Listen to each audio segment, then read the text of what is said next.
Selamat siang, hari ini saya akan menjelaskan mengenai limit fungsi kompleks. Sebelumnya, perkenalkan saya Magdalena Mulyadi dengan NIM 20510017.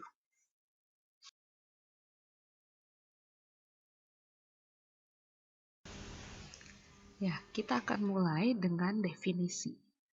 Konsep limit pada fungsi kompleks fz diperluas dari limit pada fungsi real fx.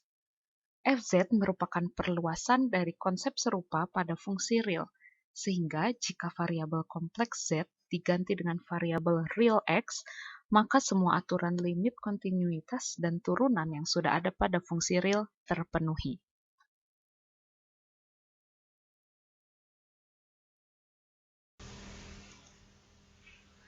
Pada fungsi kompleks fz, limit z menuju z0 dari fz bernilai L atau limit z menuju z0 fz sama dengan L. Jika terdapat epsilon lebih besar dari 0 dan delta lebih besar dari 0, sedemikian sehingga modulus fx dikurangi L lebih kecil sama dengan epsilon untuk modulus z dikurangi z0 lebih kecil dari delta.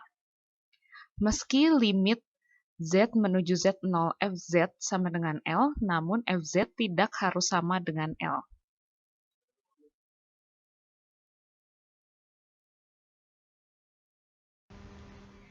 Penjelasannya adalah sebagai berikut.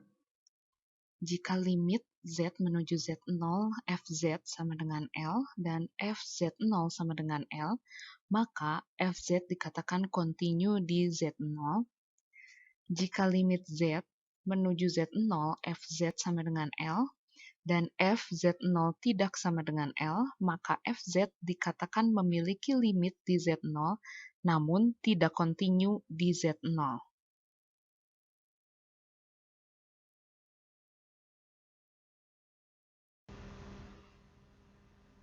Nah, sekarang kita akan membahas mengenai contohnya. Contohnya adalah seperti ini. Buktikan limit z menuju 1 dari iz per 2 sama dengan i per 2. Nah, pertama, misalkan fz sama dengan iz per 2 dan domain dari f adalah bilangan kompleks itu sendiri.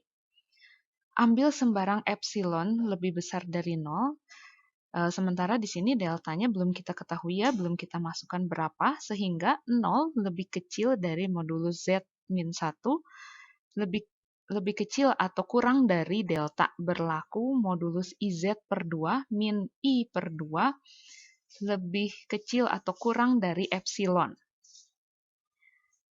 Nah, kemudian kita bisa tuliskan di sini iz per 2 min i per 2 modulus sama dengan i-nya kita keluarkan terlebih dahulu sehingga modulus i kita buka kurung z min 1 tutup kurung per 2 sama dengan i-nya akan kita berdiri sendiri jadi modulus i kemudian modulus z min 1 per 2.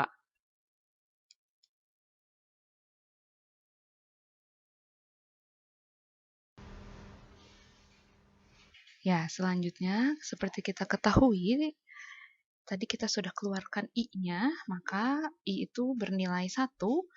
Kita tulis ulang 1 modulus z min 1 per 2. Nah, tadi di soal z min 1 itu harus lebih kecil dari delta, maka kita tulis di sini delta per 2. Jadi, 1 dikali z min 1 per 2 kurang dari delta per 2 sama dengan epsilon. Karena kita sudah mengetahui bahwa tadi z min 1 itu kurang dari delta dan diminta harus kurang dari epsilon, maka kita sudah menemukan deltanya sama dengan 2 epsilon. Sehingga sudah terbukti bahwa z min 1 itu kurang dari epsilon.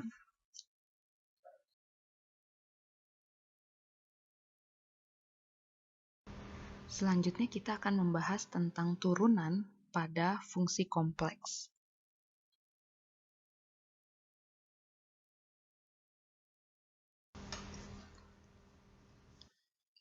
Pada fungsi kompleks, fz turunan didefinisikan sebagai berikut.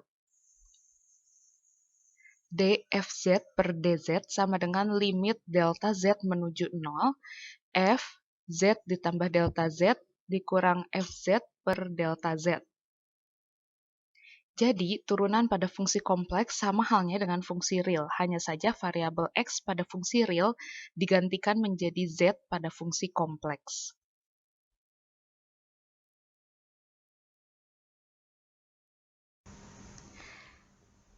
Demikian materi mengenai limit fungsi kompleks. Terima kasih.